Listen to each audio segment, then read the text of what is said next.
This call is being Yeah, take recorded. your time. All right, thank you so much for calling me in. I know you got 3 Synastry readings. Yep. Cool. So we're That gonna. crazy Virgo. Yeah. Oh my God, I noticed that you have a triple Virgo. That's amazing. Wow. Yeah. Actually. So Oh, yeah. funny. So I guess the first one. So we're gonna do today, tomorrow, and Wednesday, and the first one is with you and Jimmy. Yeah. That's Maggie and Jimmy Hanlon. Jim, well, I'd call him my husband, but we're not like, we didn't do the whole Matrix thing. But he's Kelleher and I'm Hanlon. But yeah. He's what? His last name is Kelleher and mine's Hanlon. We're not married technically, but No, you're straight. You're straight. I just wanted to know, I just wanted to know what last name to put in the chart calculator. yeah, Kelleher is his and mine's Hanlon. How do you spell Callahan?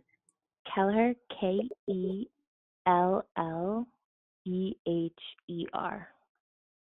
Beautiful. Okay. And I for James and Tilly I put Hamlin. Is that cool? That's fine. Yeah, it's fine. Same thing. Beautiful. All right. So I am recording this conversation. Please don't hesitate to interrupt if you have any questions. I have the Synastry chart and also the composite chart. So we'll start with the Synastry and look at how your planets affect each other, how you both affect each other.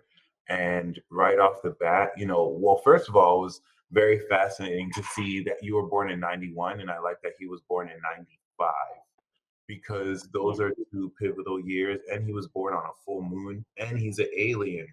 He's alien gang. He has Pluto on his moon at the tail end of Scorpio, which is legendary. That's on a whole nother level. That's very interesting. And it It's actually, crazy because he's not aware of it. Like, he's not conscious of it yet, but, like, he has the most intuitive. Yeah, okay, that makes I, sense. you said the most important thing because like myself and you into a sense count too, just without any outer planets, but you we're vessel aliens, right? Like he has stuff on his moon, so he's going to be unconscious of that, like you just said. And Taurus is the slowest zodiac sign because they're the most solid. So it's amazing that as Virgo, you extend. Virgo is like the evolution of Taurus, and you fully express his heart through analysis, right? But he's so solid, he's so grounded. It's very easy for them to be skeptical about these things because they only experience reality through the 5 senses. Not that they're not capable of other stuff, but he is awake. He is going to continue to awaken to this because this is seriously intense, like like strength, soul strength. It's supernatural. And now the first pattern that I've seen, because I always like to see patterns in synastry charts. I like to think my specialty actually is compatibility, because it's just so fascinating. And I see, right, you're born on a new moon, and he was born on a full moon. Boom. So There you go. that's definitely that's the Aries and Libra Sun Moon signature. So that's the first thing I was drawn to see. And then his rising is actually in Aquarius, so he's high king. This is interesting because now he has Sun, Moon, and Rising in fixed signs, so he's purely royal, right? He is the soul of the pure king, the spirit of the natural king, and then he's a high king, right? But I want to kind of speak to this because 95 is such a crucial generation. He was born right before Pluto goes into Sag because it retrograded out of there, and Saturn in Aries. So he's literally like the very, very, very end of the old world, passing the torch to the new gen, which is so symbolic. I think he has Uranus, uh, 0 degrees Aqua retrograding back into Cap. So 95 is such a very important year for me. Into 96 and beyond. And then I love 91 because I'm born 1990, and 91 is one of my favorite years because y'all are the metal goats, and also we're the greatest of all time. I'm just to be honest, like not 80, 88, 89, 90, 91. Like we got it like that. And you are an exceptional bridge year two because you represent Saturn going into Aquarius. So congrats on the Saturn return that happened 2020, and also the Oh, North Node in Capricorn. So you're destined for greatness. Okay, so the reason why I wanted to speak on that is whenever I do synastry now, and I always look at the Pluto gen, and both of you are Pluto Scorpio, and both of everyone in Pluto Scorpio has collective karma. You Saturn Aqua and him Saturn Pisces. Aqua and Pisces like the grandpa grandma. So y'all have the last two collective karmic missions and lessons before the next generation, because all of us in Pluto Scorpio, I'm Saturn Cap, we're here to destroy the world, but we're here to actually just purify that which is impure so that whatever is left is cleared so the next generation can create the new world. But we have the highest level karma. You, especially with Saturn in the Aqua, is the strongest karma. Especially, but see, oh, I'm so amazed because like he is the king and you're a princess, because the only thing higher than king or queen is prince and princess. And what that means is the only thing higher than fixed signs is mutable signs. So you're like the natural earth princess, right? Or another substitute for prince princess is magician. So you being the master magician, right? Sun, moon, and rising in Pisces is such an amazing contrast to the fixed strength that and support and structure he literally builds and supply and provides. Let's just say, even seeing that he's close to your 10th house and ninth house, where he's more in a position to be in that like 10th house fatherhood, provide provision position. And in your ninth, he is going to be like a teacher for you. Like you're going to bring out more of his philosophical side because the values that ground your philosophy, he now represents and is aware of that as well. And he it seems to also be the vice captain of his destiny group. So far, this chart is amazing. His Chiron is in Virgo, so you're a direct force of healing for him, which is a fancy way of saying you directly and indirectly trigger the crap out of him. But this is really important because as a Taurus, like I have Taurus energy too, we're super stubborn, and so we kind of need oh that. yeah. Yes, you are. Yeah. Oh Oh yeah. God, yeah. So yeah, that's really it. I, once again, so far this is I really, and this is why I love doing synastry, because it so quickly shows how like these things are really meant to be and how the universe brings people together, how both of you decided to meet together in this life, and Seriously. it's just so The way fast. we met was like insane. Like it you can't even make this shit up. It's like it's crazy, yeah. So Wow. So when did yeah. you meet? Do you know I'm sorry, what? what when did you meet? So he is a professional boxer. He's not anymore. He kind of threw that on the back burner for now. But I had just finished my yoga teacher training, and I was like, I want to learn boxing. Walked into a friggin' boxing gym, and there he was. That was 5 years ago, and we have two kids now. So Uh, it's just crazy. Like you just never know. okay, And so I Jay wasn't and looking. Tilly are your children. Yeah, yeah. James and Tully That's are so my two yeah, our two boys. Yep. so awesome. Okay, I saw that too. 2020, 2021. I was like, y'all popped them out back to back. Yep. You know what? I love that you said that too, because knowing that his Mars is 25 degrees Leo, there's a Mars effect experiment that kind of showed how prominent athletes have like powerful Mars. Mike Tyson, for example, has a master Mars, and he's a boxer too, right?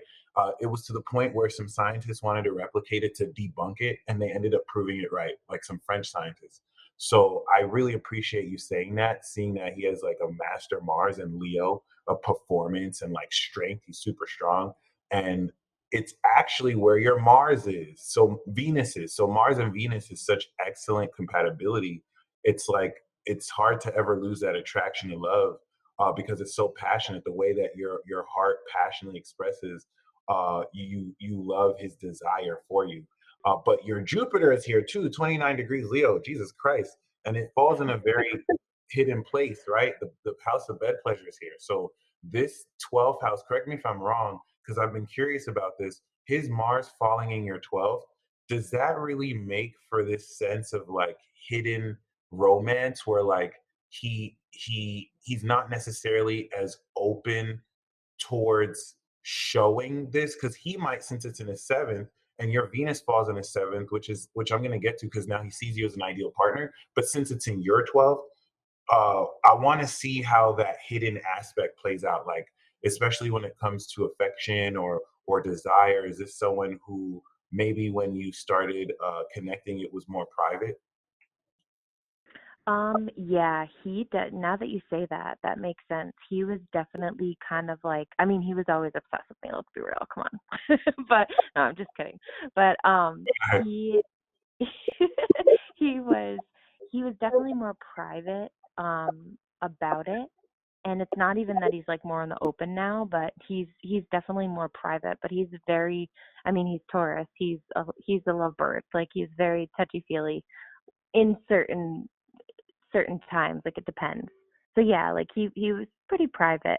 I could definitely see that. Yeah, that makes a lot of sense.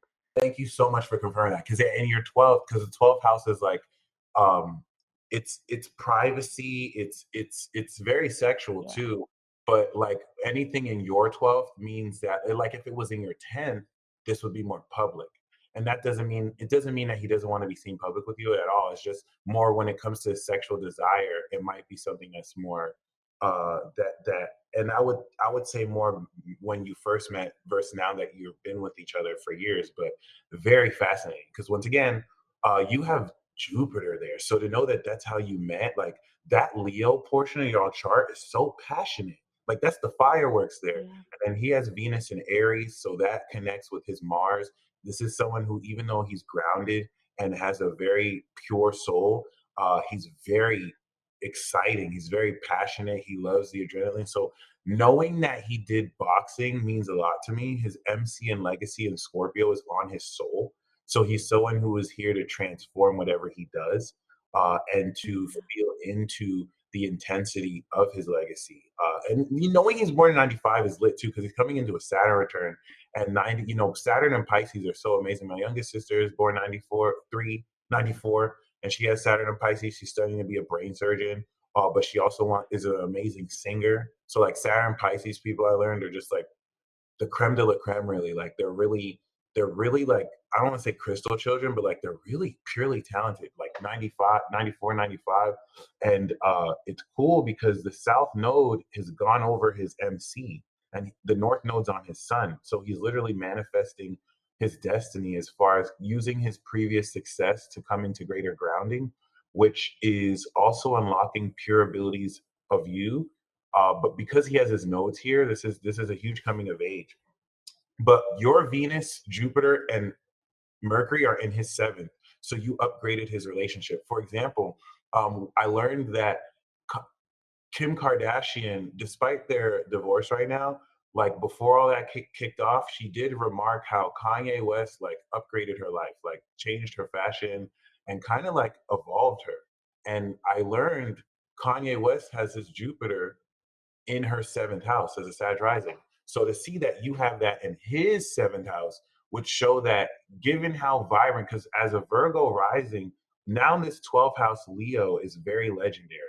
It's the hidden divine light within you that speaks of hidden talents, but also how protected you are. And Jupiter is a guardian angel. It's the mastery of boldness, passion, and courage that constitutes the creativity of your spiritual beliefs that now flesh out intellectually sixth house Aquarius and the disciplined ways you sort your advanced lifestyle. And the reason why I want to say it like that is because seeing that all that 12th house Leo is in his seventh house will have him see you as an ideal partner because he's very detached as a high king, as a Leo, as an aqua rising. This is someone who has knowledge of self, but as eccentric as he expresses his genius, because he is one of a kind and also an alien, a Uranian instrument alien. I'm going to share you this alien construct art. This is really dope. Especially that's why I'm so excited to see he's born 95 because that's definitively the next generation, and they kick off like even more advanced alien or god constructs, right?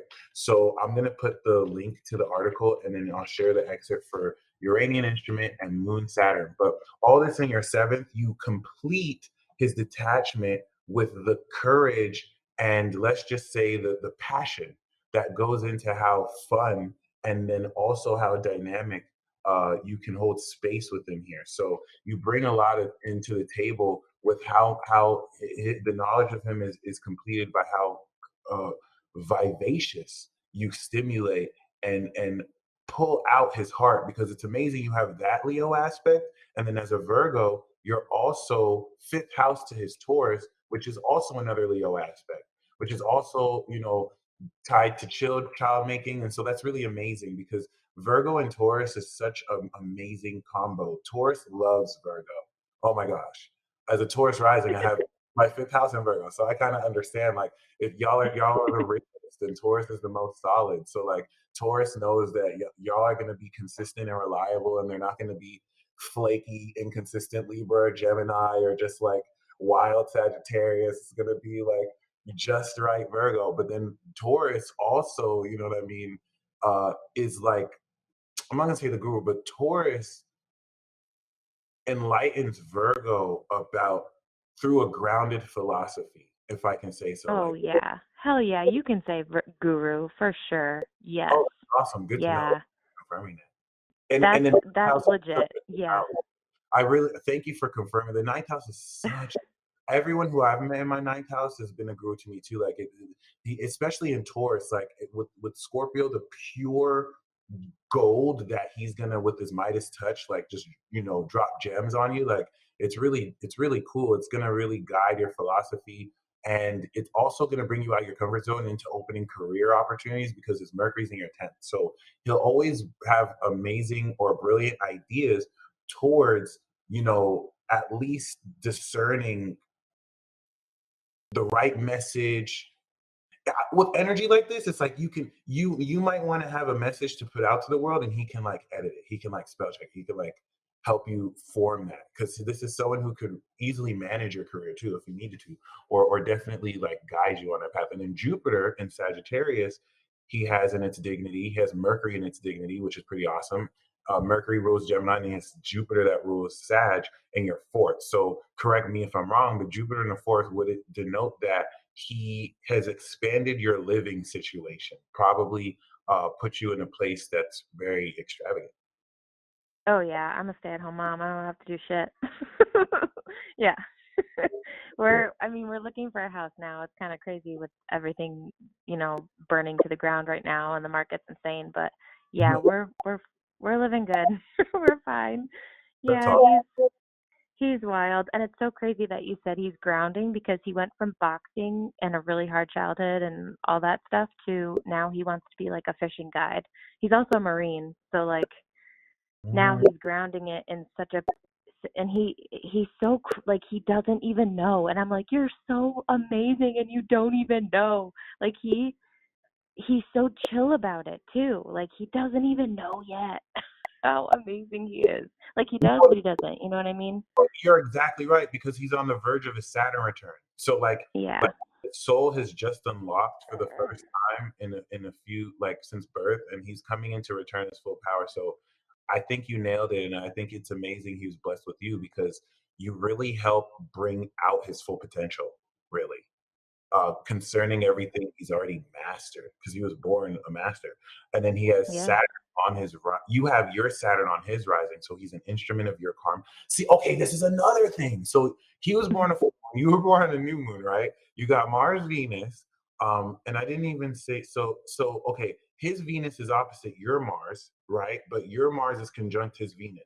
Let me say that again. So his Mars is conjunct your Venus, but your Venus is opposite his Mars. Another aspect of great sexual compatibility, especially even with your Chiron and his Mars, sex with him will be healing, because it's going to heal Yeah. how much more open you can open your heart and how he can express him.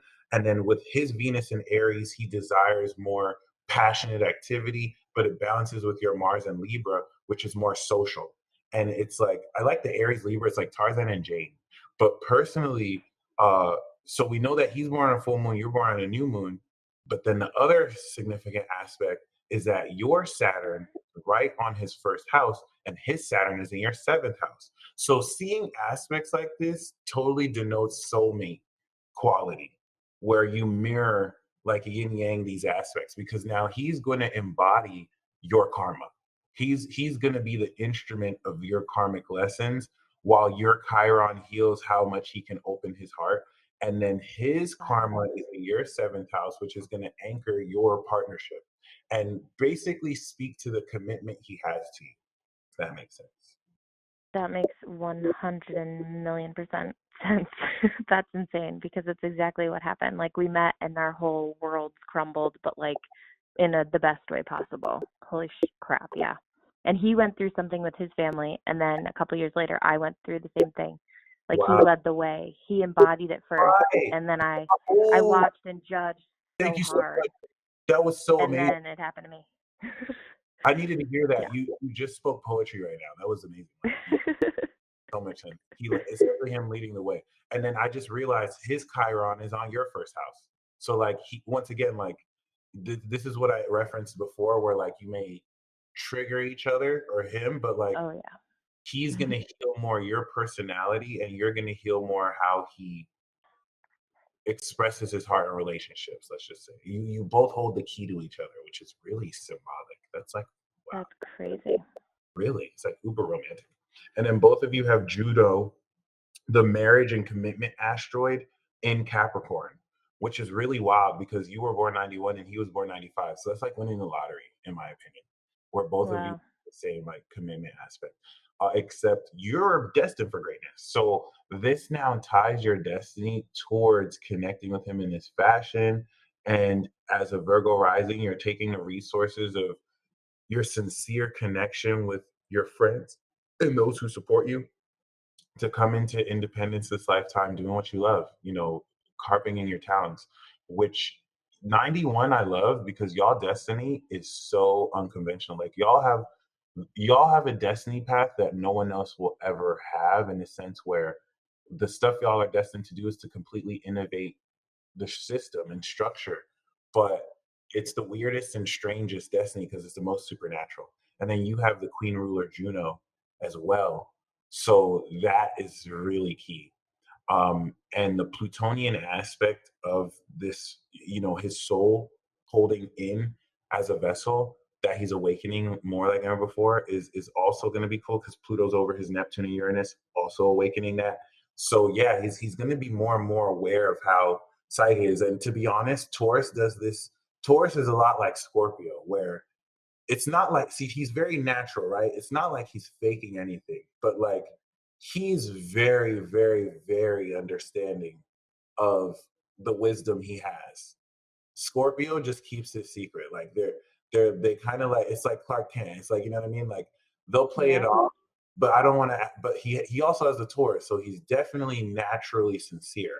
I don't necessarily get the sense that he's hiding anything, but like, oh yeah, this is definitely someone who is very, very, very. He has some of the strongest soul wisdom I've ever seen in a chart, actually. So it's nice to Yeah, see he's insane. But so humble, but so like Taurus humble. It's so so cool grounded. to just be in his presence. Yes, it's so grounded. He grounds the crap out of me because I'm a lunatic in my head, Mercury all the time, and he just brings me down so well. That's beautiful. He has a more on his sun too. That's an asteroid of loving kindness. So it's probably just easy to love him, or it's easy for people to just kind of like him, or Oh, just he's so charming. Yes, it is. that's It's awesome. so easy, yeah. All right, so we see in your composite chart you both meet in Cancer, and you both have Mercury in Cancer. So Mercury in Cancer is the Three of Cups, and then your Moon in Libra is on Jupiter. Wow, 20. I'm gonna share you the charts of this so you can see it. But 20 degrees Jupiter, 21-degree Moon in Libra, right next to each other. So this is and then both of you are Scorpio rising on Pluto. So I'm gonna share the Pluto instrument alien because when you get together, you both it's easy for both of you to see deeper beneath the surface, and it makes this purely obsessive in a good way, but purely intense. So this is the vibration of balance, sincerity. But now, when you see Mercury on the sun, like I can experience this because I experience this with some Leos and Virgos because we meet in Cancer. So Mercury and the Sun in Cancer is a celebration. I and some Cancers too. It's awesome. Your relationship is a celebration. It's a sincere friendship that with Jupiter and the Moon in Libra is now so abundantly expansive, even though it's in the 12th, which will now kind of add a supernatural and unconscious nature to this, but more for protection. There's a grand air trine here, which speaks to the very psychological nature of the way one you both communicate, and two how telepathic this communication takes place.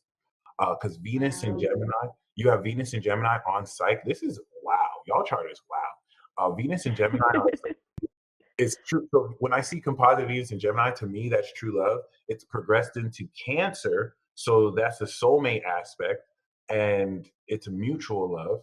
When y'all met, it was in progressed Cancer, but on Psych really speaks to a depth in the eighth house of intimacy that both of you can just communicate very freely, especially with how socially you express this through Libra, and then the strength of Saturn to anchor this down. So both of you have composite Saturn in the fourth.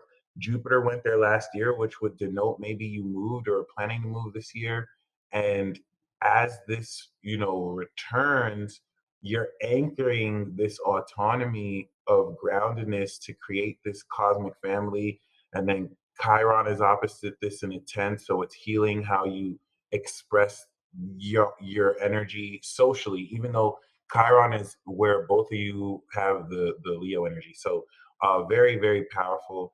The North Node is in Sagittarius, and then y'all have Uranus and Neptune opposite the Sun. Whenever I see Sun opposite Uranus and Neptune, I sometimes think it denotes long distance, but I don't think. But you guys didn't meet long distance, so that's interesting. It will really just meet. Oh, question. Okay, so Sun opposite Uranus and Neptune, right? To me, that's going to mean that the nature of your partnership is very unconventional, and it doesn't follow normal tradition, but in Capricorn it's still going to be traditional. So this would denote maybe when y'all met you got together instantly, or you Yeah. didn't do everything in the proper order.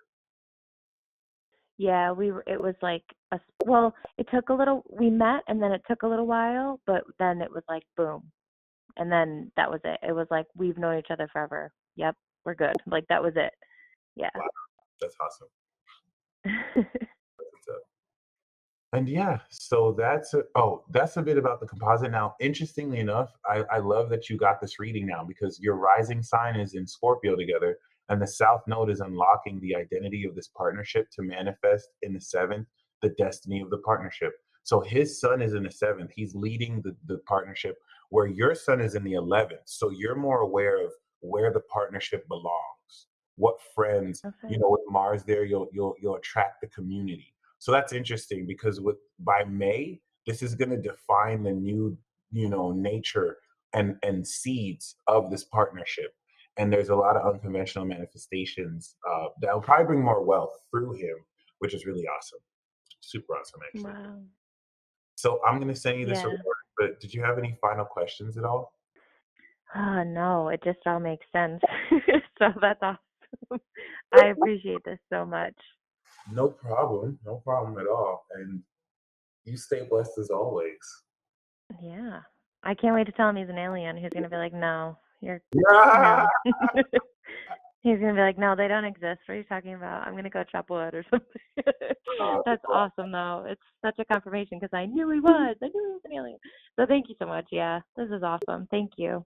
Or alternatively, this article says alien, right? But I'm going to put a link to a deity soul article because they could also be seen as gods, if not alien. He's definitely a king. Like when you said king and royalty, I was like, hell yeah. He's literally like the Earth King. Like that's it's Yeah, crazy. absolutely. Yeah. It's crazy. Yeah, that's So awesome. no, that really is, especially to see that he's with you because you being triple Virgo, you're literally the living manifestation and incarnation of like magic, like real alchemy and magic. So even your existence, like just talking to you is like meeting a legendary Pokemon. I don't want to call you a Pokemon to be honest, but like it's like good luck, the fact that we just spoke. So I'm actually very fortunate. Ugh, Yeah. that's seriously awesome because I dig in the shadow of Virgo of like hating on myself so much. So I just have to start believing it. So thank you. No, for real. And I'm glad you said that. That sounds like Chiron and Leo, which is just like Yeah. because you have such rich Leo divine light, you might just hide it because it might feel too Ugh. narcissistic to dig into. But like if anyone has the right to, it's you. So yeah, there you go. Okay. You gave me Well, the go. So now P. Taylor said it, so I'm good now. there you go. I'm gonna send this to you right now, and I'll speak to you tomorrow. All right. Thank you so much. No problem. You stay blessed as always. You too.